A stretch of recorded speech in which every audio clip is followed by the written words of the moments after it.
Boa noite, pessoal. Como vão? Tudo bem? Dr. Rodrigo Meda aqui na área novamente. E hoje o tema aqui deste vídeo se relaciona a uma situação da qual eu me deparei nos últimos 15 dias, propriamente dito, onde diversos funcionários de serventias extrajudiciais, principalmente aqui do estado de São Paulo, se reportaram a mim, funcionários esses estatutários ou aqueles conhecidos como em regime especial ou híbrido. E para quem não sabe, os funcionários estatutários de serventias extrajudiciais ou em regime especial híbrido nada mais são do que aqueles funcionários os quais assumiram a sua função e foram contratados para exercício de seu cargo, em suas respectivas funções, melhor dizendo, antes de novembro de 1994, data em que foi sancionada a Lei Federal 8935/94, que, como todos vocês sabem também, à margem de seu artigo 48, parágrafo 2º, estabeleceu aí o exercício de opção a todos aqueles que quisessem migrar do regime originário, que era até então conhecido como estatutário, para o regime especial privado, vulgarmente conhecido como seletista, aqueles que têm como recolhimento de previdência o regime geral do INSS. Pois bem,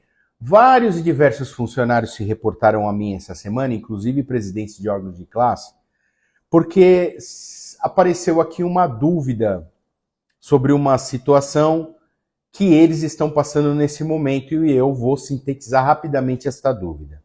Muitos oficiais e tabeliães se reportaram aos seus respectivos funcionários, estes qualificados como estatutários ou em regime especial híbrido, cujo regime de previdência é próprio, é da carteira das serventias extrajudiciais do Estado de São Paulo, que é, inclusive, regulamentado pela lei estadual, a Lei Bandeirantes 10.1393 de 1970. Dúvida essa sobre a qual foi trazido pelos seus empregadores, como dito, oficiais e tabeliães, no sentido de que esses funcionários devessem alterar o seu regime de trabalho, seu regime de contratação, ou seja, passar do estatutário para o seletista, para que, desta forma, pudessem se enquadrar em uma exigência que tem sido feita pela Receita Federal para recolhimento de INSS destes funcionários por meio da guia do E-Social ou do sistema E-Social. E a dúvida desses funcionários estatutários era exatamente o seguinte: Dr. Rodrigo, eu aqui no meu cartório estou sendo praticamente obrigado a mudar o meu regime de previdência, o meu regime de contratação, inclusive, para o regime seletista. Porque, segundo aqui o meu patrão, o tabelião ou o oficial, passou-se a ser necessário que haja o recolhimento do fundo de garantia por tempo de serviço no meu contrato. E na condição de estatutário, eu não posso ter esse recolhimento e muito menos ser cadastrado no sistema do E-Social, de maneira que operacionalmente o tabelião ou o oficial não consegue preencher esse requerimento da Receita, esta condição imposta pela Receita, ficando sujeito aí a penalidades e multa. Então foi trazido aqui para o funcionário que eu tenho que alterar aqui o meu regime de trabalho, com a condição de que se continuaria paralelamente procedendo-se aos recolhimentos para a carteira de previdência como se estatutário fosse. Essa foi a indagação que foi trazida aqui para mim, fora o receio de que, caso alterassem o regime de contratação, contrato de trabalho, migrando de estatutário para seletista, perderia-se os direitos relacionados àqueles elencados no provimento 14/91 da Corregedoria Geral da Justiça do Estado de São Paulo, que estabelece aí alguns direitos que são inerentes a esse tipo de categoria. E quais são? A percepção de suas licenças-prêmios não gozadas, a percepção de quinquênios a cada 5 anos de efetivo serviço, onde se acresce 5% sobre o valor da remuneração, e, eventualmente, num caso de demissão sem justa causa, o pagamento de um salário por ano desde a contratação. Fora a eventual perda do direito de se aposentar pela carteira das serventias, porque, como todo mundo sabe, a carteira das serventias tem um regime diferenciado de previdência que garante a esse tipo de funcionário uma aposentadoria, um valor de aposentadoria muito superior àquele que é pago no regime geral de previdência pelo INSS. Então, essa, sim, em poucas palavras, essa foi a dúvida que foi me trazida por mais de 10 pessoas aqui nesses últimos 15 dias, e pessoas que, inclusive, têm muita influência no meio e que têm dúvidas. Já escutaram um lado da história, os escritórios de advocacia que patrocinam os oficiais e os tabeliães, e gostariam de ter uma visão do advogado que atua para todos estes funcionários da ativa e da inativa, e então eu estou aqui para esclarecer. Pois bem, gente, na minha concepção, no meu entendimento, primeiro de tudo, de cara digo que não é possível essa situação. Não existe a circunstância sobre a qual um único colaborador, um trabalhador de uma serventia extrajudicial, que há anos a fio faz os seus recolhimentos, a carteira de previdência, sobre um regime especial de previdência próprio, certo? Regulamentado por lei estadual, cujo administrador e responsável pelo caráter superavitário econômico desta carteira é o próprio Estado, decidido por lei estadual e por regulamentação e por decisão do Supremo Tribunal Federal, agora, nesse momento, rescinda seu contrato de trabalho estatutário e passe à condição de seletista doravante. Isso é inconcebível do ponto de vista trabalhista, e vou explicar por quê. Não há como, não existe a possibilidade da coexistência de dois contratos de trabalho dentro de um mesmo período, cujo exercício da função se dê dentro do mesmo lapso temporal. Ou seja, o cidadão entra às 8h30 no cartório, sai às 5h30 da tarde ou às 18 horas, e neste período tenha dois contratos simultâneos, um de natureza estatutária que está em vigência e outro de natureza seletista para preencher requisitos relacionados às exigências de um determinado decreto federal que imponha aos senhores tabeliães o recolhimento do fundo de garantia a estes funcionários. Não há, isso é inconcebível do ponto de vista trabalhista. Essa é a primeira circunstância. A segunda circunstância diz respeito à prejudicialidade futura e eventual desses recolhimentos serem feitos não só para o INSS, quanto para a carteira.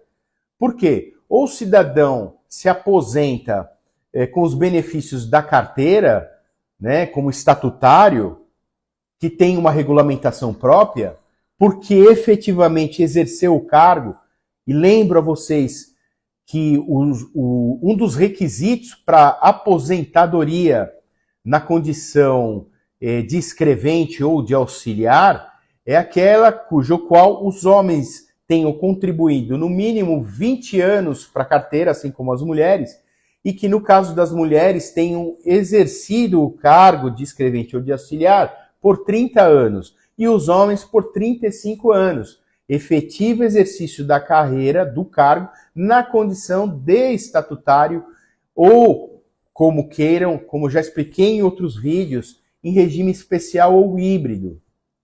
Ou seja, se nessa altura do campeonato, o cidadão que já conta lá com 32 anos de carreira venha efetivamente a romper seu contrato de trabalho como estatutário para se tornar um seletista, automaticamente, aos olhos da carteira, à luz da lei estadual que eu acabei de citar, ele passa a ser automaticamente um contribuinte facultativo. Não há como ele contribuir como funcionário estatutário sem ter um contrato de trabalho de natureza estatutária. Não é condizente, não é coerente, correto?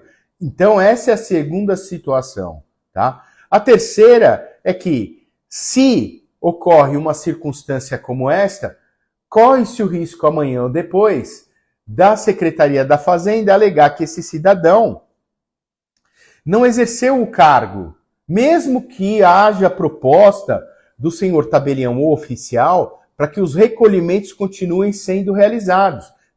Isso é uma irregularidade de tamanha que até dói aqui na minha consciência, no meu conhecimento desses 25 anos de direito, atuando na área dos ativos e inativos de cartório. É inconcebível do ponto de vista jurídico, tá? Ou você é uma coisa ou você é outra. Não há como sucumbir um meio termo aqui, tá? O que me parece, com toda franqueza e sinceridade, e aqui eu dou um ponto de vista jurídico, é que os senhores tabeliães e oficiais, titulares dos cargos nos termos do artigo 236 da Constituição Federal, devam sim se insurgir contra esta medida pelas vias judiciais.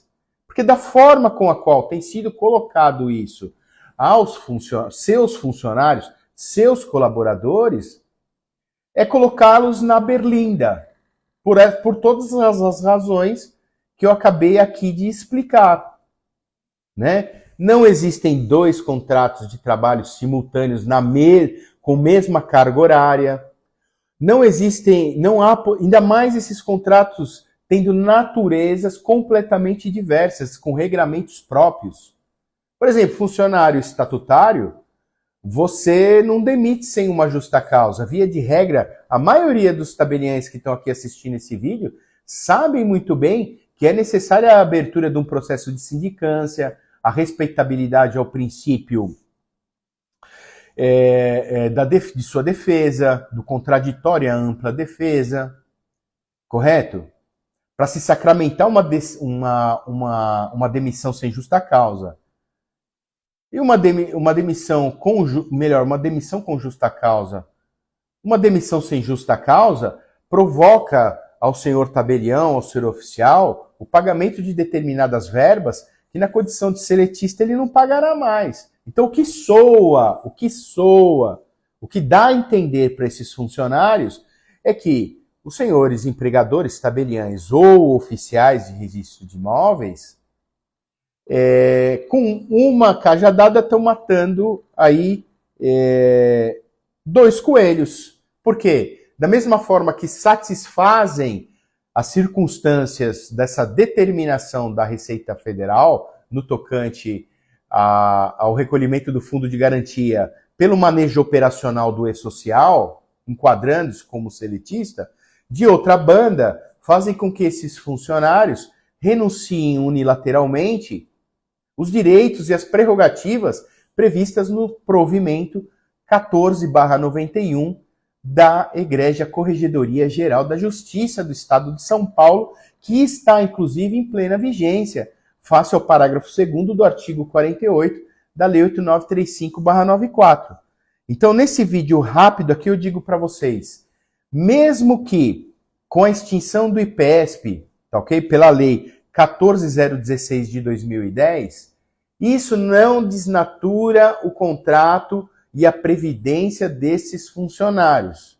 Haja vista aí todas as decisões que eu publico nas minhas mídias sociais todo santo dia. Então, o meu parecer sobre essa questão é que, para melhor resolução, deveriam os senhores oficiais e tabeliães se insurgirem por meio de ação judicial própria, certo? Contra o que? A União Federal. E lá discutirem essa circunstância, explicando todas essas razões aqui, óbvio, aqui de uma maneira muito resumida, mas de uma maneira muito melhor perfunctória, porque contam também com diversos advogados e profissionais muito gabaritados, dos quais quase todos são meus amigos. e eu os conheço e sei do profissionalismo de todos. Então, ao invés de jogar essa batata quente para cima dos funcionários, ok? No meu entendimento, devem eles se insurgir contra essa circunstância por ação judicial própria. Tá aí o direito tributário e diversas prerrogativas e princípios que abarcam e dão arrimo ao direito tanto de um quanto de outro. Eu digo, tanto do tabelião quanto dos senhores oficiais. Tá ok?